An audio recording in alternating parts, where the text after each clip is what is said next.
নমস্কার, আমি ডাক্তার বিপ্লব কুমার বিশ্বাস। আমি পেশায় একজন হোমিওপ্যাথিক চিকিৎসক। আমার রোল 042524। আমার ফাংশনাল মেডিসিন অ্যান্ড কমিউনিটি হেলথের প্রথম ক্লাসের একজন স্টুডেন্ট। আমার শিক্ষক ছিলেন ডাক্তার পবিত্র কুমার শীল স্যার। উনি অনেক দক্ষতার সাথে আমাদের বিভিন্ন বিষয়গুলো পড়িয়েছেন এবং শিক্ষা দিয়েছেন।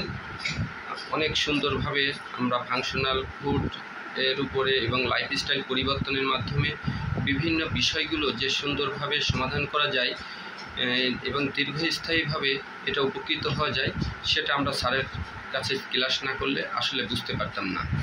তা অনেকগুলো টপিকস পড়িয়েছেন, তার মধ্যে অন্যতম একটি টপিক ছিল PCOS, অর্থাৎ পলিসিস্টিক ওভারি সিনড্রোম। নারীদের একটি সাধারণ হরমোনজনিত সমস্যা। এর প্রধান লক্ষণগুলো মাসিক অনিয়ম, ত্বকে লোম গজানো এবং শরীরেও লোম গজানো, তাছাড়া পেটে চর্বি জমে যাওয়া, ওজন বৃদ্ধি পাওয়া, বন্ধ্যাত্ব, মানসিক সমস্যা দেখা দেয়। তাদের মধ্যে আমাদের এই খাদ্যাভ্যাস পরিবর্তন এবং লাইফস্টাইল পরিবর্তনের মাধ্যমে বিভিন্ন ধরনের সমস্যার সমাধান করা যায়। উনি সেই বিষয়গুলো খুব সুন্দরভাবে আমাদের বুঝিয়েছেন, যে যোগ ব্যায়াম, তারপরে বিভিন্ন ধরনের খাদ্য নিয়ন্ত্রণ কীভাবে করার মাধ্যমে আমরা এই সমস্যাগুলো সমাধান করা যায়, সে বিষয়গুলো নয়।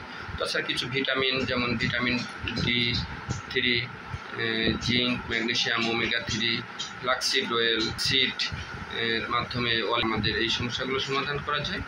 তারপর PCOS আসলে দুরারোগ্য ব্যাধি নয়, এটা সঠিক জীবনধারা, খাদ্যাভ্যাস, প্রাকৃতিক চিকিৎসা ও মানসিক স্বাস্থ্যের যত্ন নিলে এটা নিয়ন্ত্রণ করা সম্ভব। আমার এই বিষয়টা আরেকদিন বিস্তারিতভাবে আলোচনা করতে পারবো।